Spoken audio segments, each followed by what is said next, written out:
किंतु वह 1000 पशु देखता है तो मंडराता रहता है, संतोष को प्राप्त नहीं करता। और जब एक में बैठ जाता है तो उसे फिर छोड़ना नहीं चाहता, प्राण भले ही चले जाएं। ऐसे ये संसारी प्राणी बस एक इच्छा पूर्ण करता है, दूसरी करता है, तीसरी करता है। आप स्वयं समझते हैं किसी के पास इतना अभाव नहीं है कि संतोष की 4 रोटी चैन से न खा सके। खा सकता है, किंतु पेट भर जाता है तो पेट ही भरने की ललक लगती है। बैलेंस भी तो मेरे पास हो, बैलेंस होता है तो बैलेंस पे उछलता है, चैन से नहीं बैठता बैलेंस। यदि घर में 10 करोड़ रुपए रखी हो तो व्यक्ति चैन से नहीं बैठेगा, वो उछलेंगे पैसे। पुण्य का बैलेंस है तो कहेगा जल्दी से जाकर के चलो कहीं क्षेत्र में लगा दो, मूर्ति में लगा दो, मंदिर में लगा दो। ये जो रखा है धन क्या कह सकते, कल सुबह तक रहे या ना रहे, नष्ट हो गया तो उसके पहले पुण्य कमा लो। पुण्य का है तो पुण्य में लग जाएगा, और पाप का है तो कोई उनको उपद्रव करके आ जाएगा तो कहीं ना कहीं ठिकाने लग जाएगा वह। किंतु वह टिकता नहीं है, बैलेंस कमाता है, आता है, चला जाता है। व्यक्ति चैन से नहीं बैठता, चैन से बैठे तो इसे चैन की भी 4 रोटी मिल सकती हैं। अच्छा एक बात आपसे पूछें, आप लोगों में से ऐसे कितने लोग हैं जो डेली सुबह प्रातःकाल पन्ना, मूंगा, मोती, माणिक, हीरा इनका नाश्ता करते हैं, या पुखराज, नीलम या हीरा या और भी कोई मणि है, माणिक, मरकत जो भी हैं, इनको पीस के रोटी बना के खाते हो? कोई खाता हो? अच्छा आपकी दृष्टि में कोई व्यक्ति ऐसा आया जो मोती, माणिक, पन्ना, हीरा इनको पीस करके रोटी, पराठे, पूड़ी कुछ बना के खाता हो? कोई तो होगा, भारत में कोई एक व्यक्ति तो होगा, पूरे विश्व में कोई एक व्यक्ति तो ऐसा होगा? एक भी नहीं है। क्या खाते हैं वे सब लोग? यदि संस्कारों से जुड़े हैं तो दाल रोटी, सब्जी रोटी, और कुसंस्कार में फंस गए तो अंडा, मांस, शराब। हीरे मोती कोई खाता है क्या? और ये बताओ एक व्यक्ति जीवन भर में कितना अनाज खा लेगा, कितनी सब्जी, कितनी दाल खा लेगा? अपनी आत्मा से पूछो, ये आत्मन क्या तेरी जिंदगी भर रोटी ईमानदारी से नहीं चल सकती? तो जिंदगी भर ईमानदारी का अन्न अपने पेट में डाले तो तू जीवन भर जी सकता है, आयु भर जी सकता है, मरेगा नहीं बीच में। फिर पूछना आत्मा से, तो बेईमानी क्यों करता है? तो मन कहेगा बीच में, चक्कर के बोलेगा मैं अपने लिए थोड़ी करता हूँ, बच्चों के लिए करता हूँ, परिवार के लिए करता, इसके लिए करता, मैं पाप अपने लिए थोड़ी करता हूँ। मुझे क्या है, 4 रोटी चाहिए, मुझे कपड़ों का कोई शौक थोड़ी है, कोई कपड़े मिल जाए कैसे पहन लूँगा मैं, मुझे क्या है। तो बहाना खोज लिया बच्चों के लिए। बच्चे यदि पूछें पापा आप बेईमानी हमारे लिए करते हैं, हम तो आपसे निवेदन करते हैं हमें तो ईमानदारी की सूखी रोटी खिला दो, हम आपसे नहीं कहेंगे आप हमें पूड़ी खिलाओ। बेईमानी मत करो, चोरी मत करो, झूठ मत बोलो, ईमानदारी से करो। पापा आप खिलाते ही अच्छी बात है, किंतु आपको बुरा न लगे तो एक बात कह दें।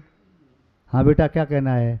पापा हमने जब जन्म लिया था और जब हम माँ के गर्भ में थे तब आपने हमको क्या खिलाया था? तब तो कुछ नहीं, माँ के गर्भ में था तो माँ का जूठन तुम्हारे शरीर को बनाने में लगा।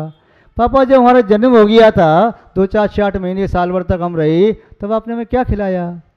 माँ ने दूध पिलाया था। वो दूध आपने कमा करके रखा था क्या? फिर तुम्हारे भाग्य से पापा जब हमारे भाग्य से उस समय हमें मिल सकता है तो क्या आज हमारा भाग्य सो गया? भाग्य हमारा आज भी नहीं सोया, हमारा भाग्य है, हमें जो मिलना है तो मिलेगा ही। आप पाप क्यों कर रहे हो? बेईमानी क्यों कर रही हो? चोरी क्यों कर रही हो? हमें नहीं चाहिए ईमानदारी का 1 रुपया भी हमारा 1 करोड़ के बराबर होगा, और बेईमानी का 1 करोड़ रुपया भी मिट्टी की तरह चला जाएगा। विश्वास रखो कर्म सिद्धांत पर, तब निस्संदेह तुम्हें बड़ी सुख शांति मिलेगी, बड़ा आनंद आएगा। वही आपकी आजीविका सुख देने वाली हो सकती है। उसी आजीविका को करते करते आप स्वर्ग और मोक्ष की पात्रता अर्जित कर सकते हैं, और उसी आजीविका में अपने परिणाम खराब करके आप नरक और तंच गति का प्रबंध भी कर सकते हैं। कभी एकांत में बैठ के पूछा करो अपनी आत्मा से, अरे आत्मन, क्या तू ज़्यादा पैसा कमा करके हीरे मोती खाएगा? अरे शरीर को ढांकना है, यदि 500 रुपये के कपड़े से ढक सकता है, तेरा 1 साल का खर्चा ज़्यादा से ज़्यादा 5,000 रुपये का, साल भर का खर्चा बसों का। यदि तूने 5 लाख के कपड़े भी पहन लिए तो क्या शरीर में कोई सुख शांति की अनुभूति होगी क्या? केवल अहंकार की पुष्टि हुई, दूसरों का अपमान तिरस्कार किया, दूसरे का ऐसा तूने छीन करके खा लिया। अगले भव में ध्यान रखना, तेरा ऐसा भी कोई छीन के खाएगा। और शायद तुमको ज्ञात हो, जितने भी बड़े व्यक्ति होते हैं वे कभी चटक मटक में नहीं रहते। ऐसा नहीं कि आभूषण से लदे हुए हों। जिनके पास इतना धन है कि जो चाहें तो अपने बराबर सोना अपने शरीर पर धारण कर सकते हैं, किंतु उनका त्याग है। पूछ अभी क्या बात है? महाराज जी मैंने त्याग कर दिया, जीवन भर के लिए मैं सोना चांदी हीरा मोती कुछ भी मैं अपने शरीर पर धारण नहीं करता, बस सादा वस्त्र, सिंपल वस्त्र ये बस पहनता हूँ। भावराव पाटिल कर्नाटक के, जिन्होंने 6 कॉलेज और 720 स्कूलों की स्थापना की, इतने सादा व्यक्ति एक बार सब्जी लेने के लिए गए, महिला से सब्जी ले रहे थे।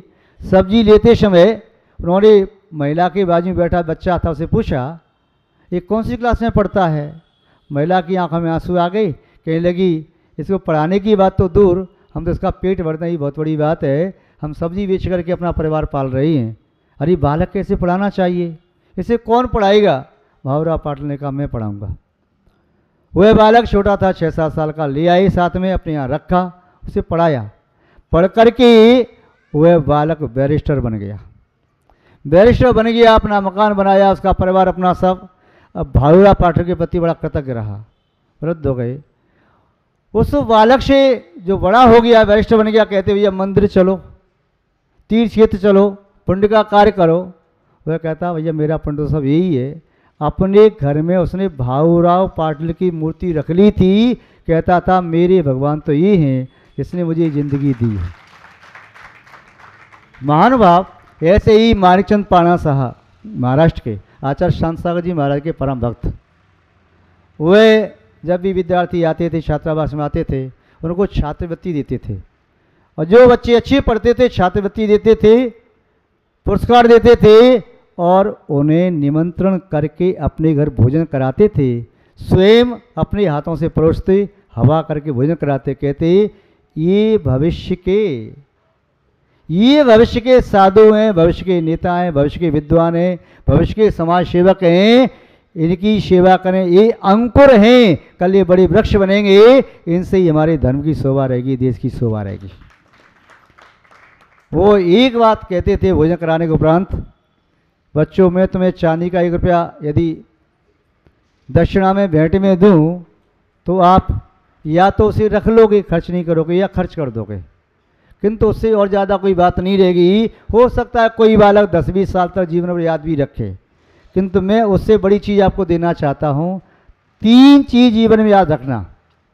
पहली बात तो जीवन के अंतिम क्षण तक धर्म को कभी नहीं भूलना।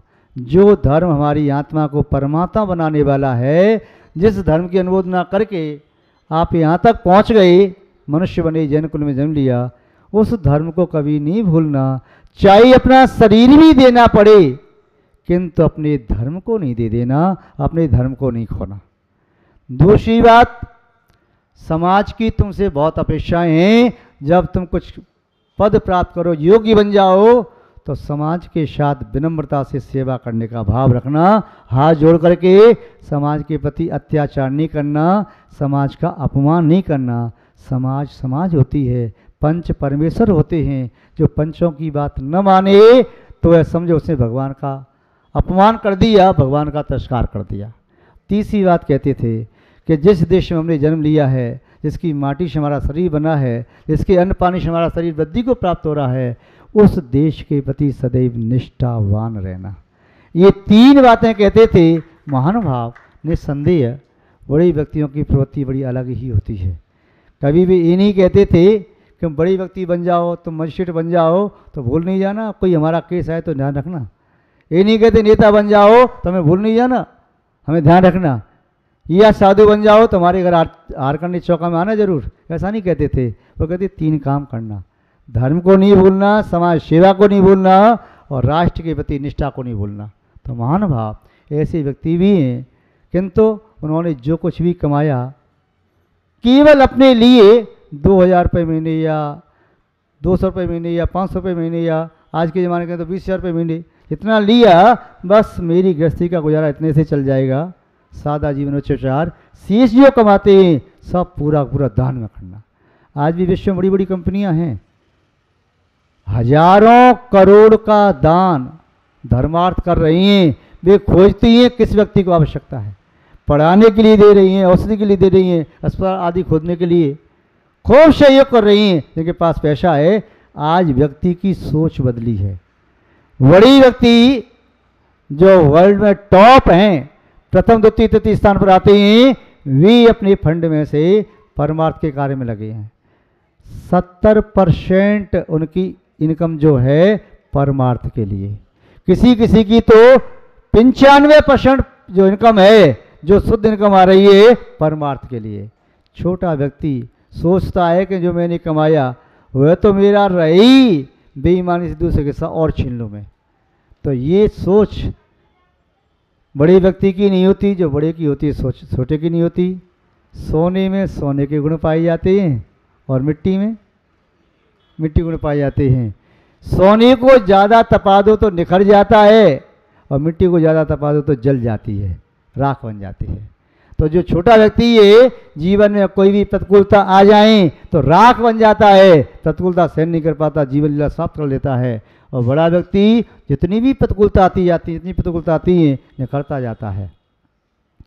ठक ठोक ठेलता है जब नर, पर्वत के जाते पाम उखड़, मानव जब जोर लगाता है, पत्थर पानी बन जाता है। कंकड़ियाँ जिनकी शेष सुगर, छाया देता केवल अंबर, विपदाएं दूध पिलाती हैं, लोरी आंधियाँ सुनाती हैं। मेहंदी जब सहती है प्रहार, बनती ललनाओं का श्रृंगार, जब फूल पिरोए जाते हैं हम उनको गले लगाते हैं। लाखों वर्षों तक घूम घूम बाधा विघ्नों को चूम चूम, सौभाग्य शब्द दिन सोता है, देखें आगे क्या होता है। मैत्री की राह बताने को, सबको सुमार्ग पर लाने को, भीषण विध्वंस बचाने को श्री कृष्ण हस्तिनापुर आए, पांडव का संदेशा लाए। एक कविता थी, पहले बचपन में पढ़ी थी, तो उसमें ये दिया था प्रारंभ की पंक्तियों में कि व्यक्ति प्रारंभ में जो संघर्ष का सामना करता है वह संघर्ष उसके जीवन को निखारने वाला होता है। ये ध्यान रखना, संघर्ष में जीवन का अंत हर्ष में होता है। जो व्यक्ति बचपन में अनाथ रह करके पला हो, ईमानदारी का सहारा लिया हो, प्रभु भक्ति को नहीं छोड़ा हो, वह व्यक्ति अनाथ होकर के पला भले ही है, बड़ा होकर के सैकड़ों व्यक्तियों का नाथ बन जाता है, सैकड़ों को पालने वाला बन जाता है। उसकी भावना में शक्ति होती है। और एक ऐसा व्यक्ति भी देखा जो बचपन में राजाओं की तरह से पला हो, जीवन में कभी ऐसे दिन भी देखने को मिल सकते हैं उसे दूसरों के सामने हाथ पसारना पड़े।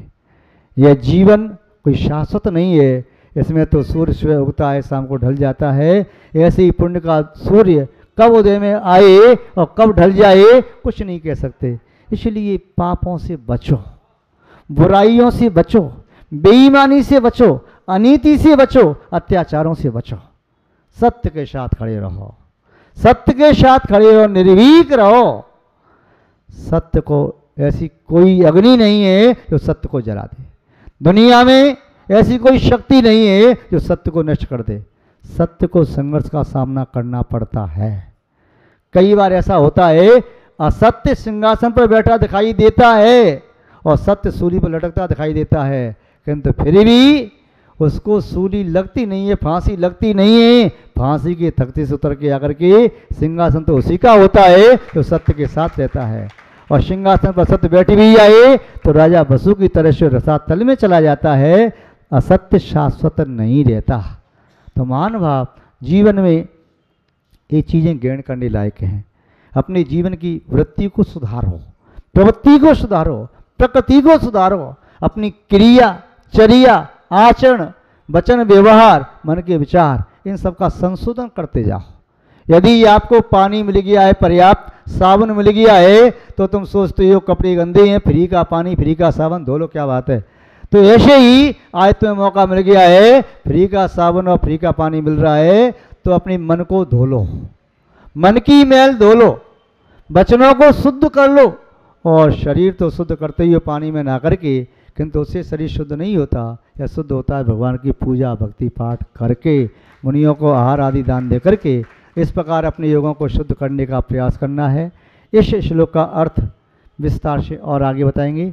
अभी इतना ही है कि हमारे जीवन में जो प्रतिकूलताएं आ रही हैं, हम उन्हें दूर करने का प्रयास करते हैं, इधर से दूर करते हैं उधर से आ जाती है। जैसे सूर्य की धूप है, आपने छाता इधर से लगाया, धूप इधर से आ गई। छोटा छाता है, बारिश हो रही है, इधर से छाता किया, बारिश इधर से आ गई, इधर किया तो इधर से आ गई, इधर किया तो इधर से आ गई। छोटा कपड़ा है, सर्दी लग रही है, आपने इधर से ढांका, सामने ठंडी लग रही, सामने से ढांका, पीछे ठंडी लग रही। ऐसे ही हमारा जीवन है, हम प्रतिकूलताओं को दूर करने की चेष्टा करते हैं, किंतु प्रतिकूलता पूरी नष्ट नहीं हो पाती। एक तरफ से नष्ट करते हैं, दूसरी तरफ से पुनः और प्रचुर मात्रा में सामने आकर के खड़ी हो जाती हैं। ये बात यहाँ पर आचार्य पूज्यपाद स्वामी ने बताई। यदि आपने बालू पर कुछ लिखा है तो थोड़ी तेज हवा चलेगी और थोड़ी धूप की किरण पड़ी, उष्णता आई तो पानी का में लिखा मिट गया, और हवा चलते ही बालू पर लिखा हुआ मिट गया। यदि आपने चौक से लिखा बोर्ड पर तो थोड़ा डस्टर फेरा तो मिट जाएगा, या मार्कर से लिखा। यदि आपने किसी पक्के रंग से लिखा, कुछ समय बाद धीमे धीमे, साल 2 साल 10 साल 20 साल मिट जाएगा। किंतु किसी ने पत्थर को खोद खोद के लिखा हो पहाड़ पर तो हजारों साल तक लिखा रहता है, मिटता नहीं है। किंतु उसे लिखने में भी टाइम लगता है, जल्दी नहीं लिख जाता। हवा में लिखना तो आप कोई बात नहीं है, ऐसे करके उंगली चलाई, ओम ऐसे लिख दिया आपने। पानी से कुछ नहीं, पानी में उंगली डुबोई, आपने लिख दिया। जितनी जल्दी जो लिखा जा सकता है उतनी जल्दी वह मिट भी जाता है, और जैसे जितनी देरी से लिखा है उसे मिटाने उतनी देरी ही लगती है। धन जितनी जल्दी आता है तो धन वह उतनी जल्दी कपूर की तरह से उड़ जाता है। जितनी देरी से आता है, एक एक पैसा करके इसने जोड़ा हो तो उसका धन एक एक पैसा 1-1 करोड़ रुपए का काम करता है।